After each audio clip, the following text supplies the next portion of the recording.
नमस्कार, बहुत स्वागत आप सभी का। जी मध्य प्रदेश छत्तीसगढ़ देख रहे हैं आप और आपके साथ मैं हूं कीर्ति दीक्षित। चीनी इन्फ्लुएंजा के खतरे को लेकर मध्य प्रदेश में अलर्ट है। प्रदेश में आने वाली हर अंतर्राष्ट्रीय उड़ान के यात्रियों पर नजर रखी जा रही है। साथ ही इन्फ्लुएंजा को लेकर अस्पतालों में सख्त मॉनिटरिंग हो रही है। जांच पॉजिटिव आने पर जीनोम सीक्वेंसिंग के लिए भेजा जाएगा। चीन में बच्चों में सांस की बीमारी तेजी से फैल रही है। भोपाल सीएमएचओ डॉक्टर प्रभाकर तिवारी ने बताया कि अस्पतालों में सर्दी जुकाम निमोनिया के मामले सामने आ रहे हैं। अस्पतालों में बेड ऑक्सीजन की उपलब्धता की जांच की जा रही है। निमोनिया सर्दी जुकाम के मामलों को ट्रैक कर रहे हैं।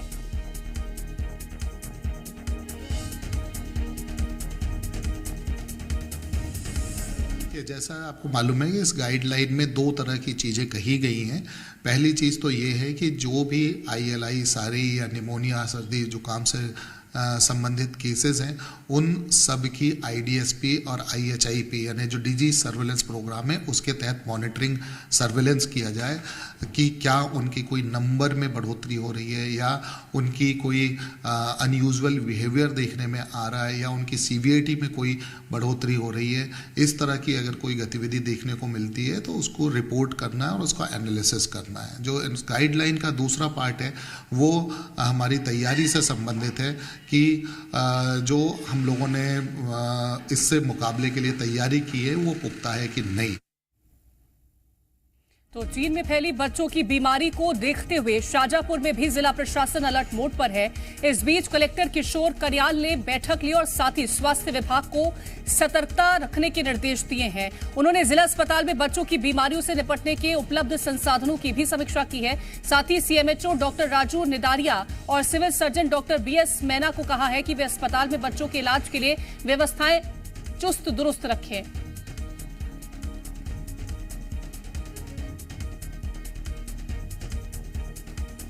तो चीन में हाहाकार मचा है और इसी वजह से WHO की तरफ से कुछ दिशा निर्देश जारी किए गए हैं। बुखार के लक्षण दिखे तो तुरंत डॉक्टर को दिखाएं। भीड़ भाड़ वाले इलाके में जाने से बचें।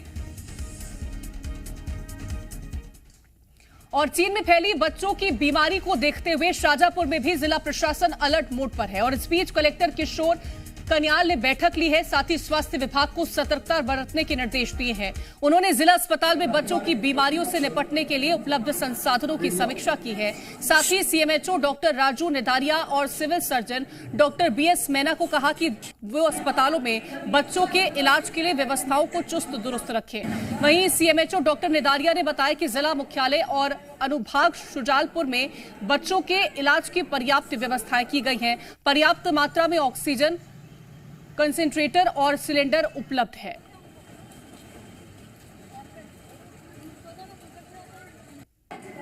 चाइना के अंदर रहस्यमय बीमारी का चल रहा है जो बच्चों में निमोनिया जो SARS के हिसाब से है उसकी प्रिपरेशन के हिसाब से कलेक्टर साहब के द्वारा सिविल सर्जन और RMO सबके द्वारा तैयार की थी। जो हमारे क्या क्या तैयारी है वो देखने के लिए पर्याप्त मात्रा में हमारी व्यवस्था है। आगे भी जो निर्देश दिए उनको पूर्ण किया जाएगा। तो निमोनिया के आसार जिस तरह से लगातार देखने को मिल रहे हैं, इसको लेकर के तैयारियां संपूर्ण मध्य प्रदेश में कर ली गई हैं और सीएमएचओ की तरफ से भी जरूरी दिशा निर्देश जारी कर दिए हैं। उपलब्ध संसाधनों की समीक्षा कलेक्टर की तरफ से की गई है और जो व्यवस्थाएं हैं वो दुरुस्त रखने के निर्देश सीएमएचओ ने दिए हैं। तो बेड्स की उपलब्धता और इसी के साथ ही कंसेंट्रेटर, ऑक्सीजन सिलेंडर, ये सारे संसाधन अस्पतालों में मौजूद हैं और तैयारियों को भी पूरी तरह से सुनिश्चित करने की कोशिशें की जा रही हैं। और ज्यादा जानकारी के साथ अलग अलग हिस्सों से संवाददाता हमारे साथ जुड़ गए हैं। भोपाल से अजय दुबे हमारे साथ हैं, मंदसौर से मनीष पुरोहित हमारे साथ जुड़ गए हैं, मुरैना से करतार सिंह हमारे साथ मौजूद हैं, रतलाम से चंद्रशेखर सोलंकी हमारे साथ जुड़ गए हैं। सबसे पहले भोपाल का रुख करूंगी। अजय, जिस तरह से चीन में अभी मामले देखने को मिले हैं, बच्चों में सांस लेने की तकलीफ हो रही है, अब मध्य प्रदेश में भी कहीं ना कहीं इस तरह के मामलों ने दस्तक दी और उससे पहले सभी तैयारियों को सुनिश्चित करने के निर्देश दे दिए गए हैं। क्या वहां पर तैयारियां? देखिए, चीन में फैल रहे इन्फ्लुएंजा को लेकर मध्य प्रदेश सरकार और केंद्र सरकार के एडवाइजरी के बाद मध्य प्रदेश सरकार ने भी एडवाइजरी जारी की है, राष्ट्रीय स्वास्थ्य मिशन ने भी एडवाइजरी जारी किया है और साफ तौर पर जो निजी अस्पताल हैं, मेडिकल अस्पताल हैं और सरकारी अस्पताल है, तमाम अस्पतालों को एडवाइजरी जारी की गई है कि पूरी तरह से पुख्ता इंतजाम रखें, क्योंकि कोविड काल में हम सबको पता है कि किस तरह से पैनिक स्थिति हो गई थी, अस्पतालों में बेड नहीं मिल रहे थे, ऑक्सीजन की कमी हो गई थी और उस समय बड़ों में फैल रहा था। और कोविड काल में हम सबको याद है कि बच्चों में करीब 8 से 10% ही बच्चे जो है कोरोना से प्रभावित हुए थे, लेकिन ये बीमारी चूंकि बच्चों में फैल रही है इसलिए बेहद चिंता का भी विषय है और सरकार ने यही वजह है कि सख्ती के साथ अस्पतालों को निर्देश दिया है कि पूरी तरह से बच्चे जो आते हैं अस्पतालों में उनको जांच किया जाए, क्योंकि ये बीमारी फेफड़ों में सूजन से लेकर सांस की बीमारी, खांसी, जुकाम और निमोनिया जैसे बीमारी के रूप में, संक्रमण के रूप में फैल रहा है। और मध्य प्रदेश में भी अब अंतर्राष्ट्रीय जो उड़ानें हैं उस पर भी उसमें जो यात्री सफर करके मध्य प्रदेश में आएंगे उसमें भी 2 से 3% जो लोग होंगे उनकी भी जांच करने का भी आदेश दिया गया है कि उनका जो है जांच किया जाए, कोविड प्रोटोकॉल के तहत जांच किया जाए और जो लोग रिपोर्ट में पॉजिटिव आते हैं तो उनका भी जो है आगे की प्रक्रिया में देखरेख किया जाए कि किस तरह से ये वायरस फैल रहा है। रही बात उसके साथ साथ अस्पतालों में भी सख्ती, सीएमएचओ जो है वो राजधानी भोपाल की बात करें वो पूरी तरह से जो है अस्पतालों में चूंकि मौसम परिवर्तन हो रहा है इस वजह से सांस की बीमारी हो, चाहे सर्दी जुकाम खांसी की बीमारी हो, चूंकि ठंड का महीना है, चाहे निमोनिया की, थोड़े मामले जरूर बढ़े हैं लेकिन इस तरह की पैनिक स्थिति मध्य प्रदेश में नहीं है, अभी कोई मरीज सामने नहीं आया है। लेकिन ये चिंता का विषय जरूर है क्योंकि कोविड काल में भी चीन से जब इस तरह की बीमारी फैली थी तो चीन ने भारत सरकार को ये जानकारी पहले से WHO ने जब पूछा था तो ये जानकारी छुपाई गई थी, तो कहीं चीन पर विश्वास करना और उसको लेकर यही वजह है कि इस बार जो है सरकार पहले ही एडवाइजरी जारी कर दी है, सरकार पहले से ही सब तैयारियों को सुनिश्चित कर रही है। लौटूंगी अजय आपके पास, मंदसौर से मनीष पुरोहित हमारे साथ जुड़ गए हैं। मनीष, जिस तरह से चीन का जिक्र करें वहां पर बीमारी फैली हुई है और भारत में पहले से ही व्यवस्थाएं हो रही हैं, मध्य प्रदेश की बात करते हैं तो यहां पर भी सब सुनिश्चित किया जा रहा है कि तैयारियां पूरी रहे, लेकिन सबसे महत्वपूर्ण होता है जागरूकता को लेकर के क्या कदम उठाए जा रहे हैं? जी बिल्कुल, जो बीमारी से बचाव के लिए सबसे पहले जागरूकता होनी चाहिए, किस तरह के लक्षण है, किन लक्षणों में डॉक्टरों के पास जाना है, क्या बचाव के साधन है और क्या प्राइमरी लक्षण दिखते ही वो अस्पताल में पहुंचे चिकित्सक से अपना इलाज लें, बच्चों का इलाज लें। तो इसके लिए व्यवस्थाएं करनी है। तो उसमें सबसे बड़ी बात ये होती है कि कितना सतर्क हैं लोग और उनके लिए। पर अभी जो 3 तारीख तक जो चुनावी माहौल चल रहा है तो उसको लेकर कहीं लापरवाही जरूर दिखाई दे रही है।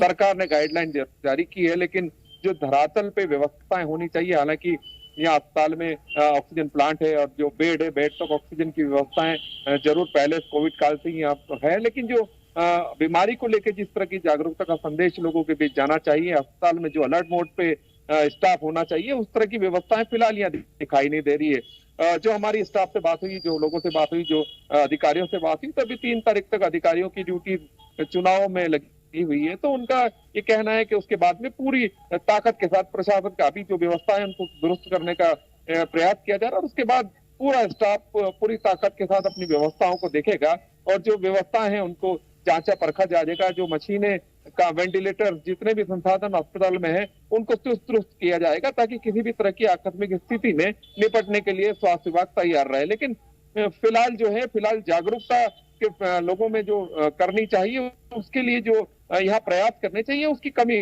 जरूर यहाँ दिखाई दे रही है। बिल्कुल, कमी थोड़ी बहुत नजर आ रही है लेकिन उसे सुधारने की जरूरत है। करतार, सबसे बड़ी चीज होती है लापरवाही और लापरवाही के कारण ही स्थितियां जो है वो हाथ से निकल जाती हैं और उसके बाद प्रदेश की जनता को परेशान होना पड़ता है। मुरैना में क्या व्यवस्थाएं हैं? करतार, आपको मेरी आवाज मिल रही है? देखिए, मुरैना जिस तरीके से बात की जाए तो स्वास्थ्य विभाग को जिस तरीके से ऊपर से दिशा निर्देश मिले हैं, स्वास्थ्य महकमे द्वारा जो ऑर्डर जारी हुए हैं उसके तहत पूरी व्यवस्थाएं मुकम्मल करने की कोशिश यहाँ की जा रही है। यहाँ अलग से वार्ड बनाया गया है। तो अलग से वार्ड बनाए गए हैं, जैसा कि करतार जानकारी दे रहे थे, ताकि किसी तरह की अप्रिय स्थिति अगर उभरती है तो तैयारियां पहले से रहें और जनता को परेशान ना होना पड़े। करतार से दोबारा संपर्क साधने की कोशिश करेंगे। रतलाम का रुख करना चाहूंगी, चंद्रशेखर हमारे साथ मौजूद है। चंद्रशेखर, अंतर्राष्ट्रीय उड़ानें जो भारत आ रही हैं और जो मध्य प्रदेश पहुंच रही हैं, उस पर जो यात्री सवार है उनका टेस्ट किया जा रहा है और अगर कहीं ना कहीं खतरा नजर आता है तो जीनोम सीक्वेंसिंग कराया जा रहा है। अगर मैं रतलाम की बात करूं तो वहां पर क्या तैयारियां? देखिए, तैयारियां पूरी है। जिस तरीके से कोविड के समय की जो स्थिति बनी थी वही स्थिति देखने को मिल रही है। तैयारियां एडवाइजरी जिस हिसाब से जारी हुई है उस हिसाब से तैयारियां पूरी करी जा रही है। अस्पताल में जब सीएमएचओ से बात की है तो उनका कहना है कि हम जो है मीटिंग कर रहे हैं, जो स्वास्थ्य के अन्य अलग अलग जो स्थान के प्रभारी हैं उनसे बात कर रहे हैं कि किस तरीके से जो मरीज पहुंच रहे हैं, बच्चे हैं खास करके, उनमें जो है बीमारी निमोनिया की जो बताई जा रही है, तो उनको लेकर के जो है जांच की जा रही है और डेली रिपोर्ट जो है वो मुख्यालय पर पहुंचाई जा रही है कि किस तरीके से कोई एक जैसे मरीज तो नहीं आ रहे हैं, कोई एक जैसी जो लक्षण है वो तो सामने नहीं आ रहे हैं। तो इस तरह की तैयारी कर ली गई है और वार्ड जो तैयार कर लिए गए हैं, ऑक्सीजन प्लांट जो है वो तैयार है, उसके अलावा जो सिलेंडर है ऑक्सीजन वो तैयार है, जो अलग अलग वार्ड है उनकी तैयारी की जा रही है। लेकिन देखिए, स्वास्थ्य विभाग की लापरवाही हर बार सामने आती है, तो ऐसे में जो मामूली जो अन्य संक्रमण बीमारियां हैं, जो मौसमी बीमारियां हैं, उसमें भी इलाज की दिक्कत आ रही है। जो लोगों से बात हुई उनका कहना है कि स्टेशन जो है वो नहीं मिल रहे हैं अंदर जाने के लिए, डॉक्टर जो है समय पर नहीं मिल रहे हैं। तो बड़ी एहतियात बरतना होगी कि किस तरीके से जो है ये इतनी बड़ी जो गंभीर बीमारी है, जब हम पहले भी जो है इस तरह की एक जो है गंभीरता से निपट चुके हैं, तो तैयारियां जो है बिल्कुल माकूल रखना होगी। यदि इमरजेंसी वक्त ऐसी दिक्कतें आती है तो ये बड़ी लापरवाही जो है बड़ी गंभीरता से जो है सामने आ सकती है और बहुत नुकसान जो झेलना पड़ सकता है। लेकिन जो है अभी देखिए, अभी एहतियात की बात की जा रही है, तैयारी पूरी की जा रही है, लेकिन देखना ये होगा कि यदि कोई ऐसी चीज सामने आती है तो उसमें किस तरीके के जो है प्रशासन तैयार रहता है। बता दें कि जिले में जो है बच्चों की जो संख्या है वो काफी ज्यादा है। बीमारी देखिए अभी मौसमी बीमारी देखने में आ रही है। डॉक्टर से बात हुई है, उनका कहना है कि मौसमी बीमारी है और इस कारण जो है सर्दी खांसी है, लेकिन लक्षण जो है जो बीमारी चीन में फैली है उसके लक्षण भी कुछ इस तरीके के है, निमोनिया के। जिले के आलोट में एक डेथ जो है देखने की मिली, 13 माह का जो बच्चा है उसकी जो है सर्दी खांसी का डेथ हुई है। हालांकि सीएमएचओ इस बात से जो है अनभिज्ञ है, उनको पता नहीं है कि एक डेथ हुई है। वो कह रहे हैं कि इस पर जांच करेंगे कि किस तरीके से जो है डेथ हुई है। लेकिन देखिए, ध्यान रखने की आवश्यकता है क्योंकि जो बीमारी बिल्कुल ध्यान रखने की आवश्यकता है और इसी तरह से बीमारी को रोका भी जा सकता है फैलने से। और करतार, एक बार फिर से आपके पास आना चाहूंगी। चीन में जो बीमारी फैली है बच्चों में सबसे ज्यादा वो देखने को मिली है, सांस लेने में तकलीफ वहां पर बच्चों को हो रही है। अगर हम मध्य प्रदेश की बात करते हैं तो बच्चों को समझाना सबसे ज्यादा महत्वपूर्ण बन जाता है और सबसे ज्यादा मुश्किल भी कहीं ना कहीं बच्चों को समझाना ही बनता है। तो यहां पर बच्चों को किस तरह से जागरूक करना है और क्या वो बातें हैं जिनको ध्यान में रखने की कोशिश होनी चाहिए? देखिए, बिल्कुल आपने सही कहा। जिस तरीके से बड़े होते हैं वो कहीं ना कहीं समझते हैं और चीजों को अपने हिसाब से एडजस्ट करते हैं। बच्चों के लिए बहुत ही मुश्किल भरा पल होगा और मुश्किल बड़ी बातें होंगी। तो बच्चों के लिए जिस तरह के दिशा निर्देश जारी हुए, यहाँ गाइडलाइंस जारी हुई है। अभी कोई प्रचार तो नहीं किया जा रहा है कि कहाँ बच्चों को समझाया जाए, ऐसी बात तो अभी नहीं हो रही। लेकिन हॉस्पिटल्स में व्यवस्था है वो प्रॉपर कर ली गई है। वहाँ किसी प्रकार की चूक ना हो जाए, कोई गलती ना हो जाए, जिसे ध्यान में रखते हुए वहाँ जितनी व्यवस्था है उनको मुकम्मल उनका इंतजाम कर लिया गया है। जितने भी ऑक्सीजन की सबसे ज्यादा निमोनिया अगर होगा, ऐसी स्थितियां बनेंगी, ऑक्सीजन की सबसे ज्यादा आवश्यकता होगी। तो ऑक्सीजन प्लांट है उनको प्रॉपर देखा जा रहा है, उनको चालू किया गया है। ऑक्सीजन की जो लाइन्स बिछी है उनको वहां देखा जा रहा है कि कहीं भी कोई रुक। हालांकि इस समय जो बच्चे आ रहे हैं निमोनिया की शिकायत के आ रहे हैं, लेकिन जो चीन में बीमारी फैली है उससे लेकर अभी कोई भी ऐसा एक भी पीड़ित बच्चा अभी तक नहीं आया। लेकिन जिस तरीके से प्रिकॉशंस जारी किए गए हैं, जिस तरीके से गाइडलाइन जारी की है, तो कहीं ना कहीं देखना होगा कि स्वास्थ्य महकमा बिल्कुल, तो स्वास्थ्य महकमा कितना तैयार है ये देखना होगा। अजय, एक बार फिर से आपका रुख करना चाहूंगी। मौसमी बीमारियां इस वक्त फैल रही हैं और जिस तरह से अभी इन्फ्लुएंजा को लेकर के सतर्कता बरतने की जरूरत है, कैसे डिफरेंशिएट कर पाए? क्या डॉक्टर्स का कहना है कि आप क्या वो कदम उठाएं ताकि आपको पता चल सके कि अभी आपको इस वक्त डॉक्टर के पास पहुंचने की जरूरत है? देखिए, चीन में फैल रहे इन्फ्लुएंजा को लेकर पूरे देश में जिस तरह से केंद्र सरकार ने एडवाइजरी जारी की, राज्य सरकार ने, स्वास्थ्य मंत्रालय ने जिस तरह से एडवाइजरी जारी की और राष्ट्रीय स्वास्थ्य मिशन ने भी एडवाइजरी जारी की है, तमाम सीएमएचओ हैं वो सीएमएचओ जो हैं जो सर्दी खांसी जुकाम, चूंकि ठंड का महीना है और बारिश भी हो रहा है, तो ऐसे में जब मौसम परिवर्तन होता है तो ठंड के महीने में बच्चे जरूर बीमार होते हैं, उन्हें खांसी सर्दी जुकाम जैसी निमोनिया जैसी समस्याएं होती हैं। लेकिन चीन में जिस तरह से भयावह स्थिति हो रही है, कई कई स्कूलें वहां बंद कर दी गई हैं, पैनिक स्थिति हो रही है। उसे लेकर अब सरकार ने एडवाइजरी जारी की है और यहाँ पर भी तमाम तरह के जो बच्चे हैं उनकी जांच किए जा रहे हैं। अगर वो आ रहे हैं तो मास्क लगाने का, कोविड-19 के जो पालन थे कोविड के, वो भी पालन करने के निर्देश दिए गए हैं, क्योंकि अस्पतालों में और भीड़ भाड़ जो इलाके हैं वहाँ पर मास्क लगाने की हिदायत दी गई है, कोविड के नियमों का पालन करने का निर्देश दिया गया है। और साफ तौर पर जो अभी जो सीएमएचओ हैं वो उनका साफ तौर पर कहना है कि तैयारियां तो पूरी हैं उनके पास, लेकिन इस तरह के अगर लक्षण किसी को ज्यादा दिन तक खांसी सर्दी जुकाम है, ठीक नहीं हो रहा है, तो ऐसी स्थिति में वो कोविड का भी टेस्ट जो बच्चे हैं उनका जरूर करेंगे। लेकिन कोविड काल में जिस तरह से पैनिक स्थिति बन गई थी, बच्चे हालांकि उस बार जो है ज्यादा उससे प्रभावित नहीं थे, लेकिन इस बार गंभीर स्थिति इसलिए हो जाती है कीर्ति, क्योंकि बच्चों में अगर संक्रमण फैलेगा तो शायद कोविड काल से भी ज्यादा खराब स्थिति मध्य प्रदेश या देश में हो सकती है। क्योंकि याद होगा कि देश भर में 80 लाख के करीब जो है लोगों की मौतें हो चुकी हैं, अस्पतालों में जगह नहीं मिला और लोगों को सांस की दिक्कत हो रही थी, अस्पतालों में शमशान घाटों में जगह नहीं मिल रहा था, तो बहुत भयावह स्थिति थी। बिल्कुल, स्थिति बहुत ज्यादा भयावह हो जाएगी अगर जिस तरह की गाइडलाइंस जारी किए गए हैं उनका पालन नहीं होता है। मनीष, अगर जो गाइडलाइंस सरकार ने जारी कर दी है, सोशल डिस्टेंसिंग इनमें से एक बड़ी गाइडलाइन है और हमने देखा था कि जब कोरोना काल आया उस वक्त सोशल डिस्टेंसिंग को लेकर के कितनी ज्यादा सख्ती बरती गई थी, सड़कों पर भी हमने देखा। तो क्या सड़कों पर अभी तरह की तैयारियां हैं कि लोग एक जगह इकट्ठा ना हो अगर जरूरत ना पड़े तो? जी बिल्कुल, निश्चित तौर पर सतर्कता ही सबसे बड़ा उपाय है कि बचाव ही उनसे बीमारियों से किया जाए, तो वही सबसे बड़ा उपाय, इसके लिए कारगर उपाय साबित होता है। हालांकि जो लोगों ने कोरोना का दौर भी देखा है, तो लोग जागरूक भी हैं, समझदार भी हैं और इसके लिए लोगों ने भी अपनी ओर से एहतियातन कदम उठाने शुरू कर दिए। लेकिन जो प्रशासन को और शासकीय मशीनरी को जो कदम उठाने चाहिए वो कहीं दिखाई नहीं देते। अभी शासकीय अमला पूरी तरह से इस जो कार्य करना चाहिए इससे पूरी तरह से गायब और बेरुखी दिखा रहा है। और जो अस्पताल में भी जो स्टाफ है, स्टाफ की से भी हम लोगों ने बात की तो उन लोगों को गाइडलाइन की जानकारी नहीं है। तो अब सबसे बड़ी बात यह है कि इसमें लापरवाही ना बरती जाए। हालांकि स्वास्थ्य विभाग ने काफी अच्छा काम किया था कोरोना दोनों दौर में और वो बधाई के पात्र भी उसके लिए रहे, लेकिन इस बार जो अभी शुरुआती दौर में है, अगर सतर्कता की जाए तो कहीं ना कहीं इस बीमारी को फैलने से रोका जा सकता है, लोगों को जागरूक किया जा सकता है।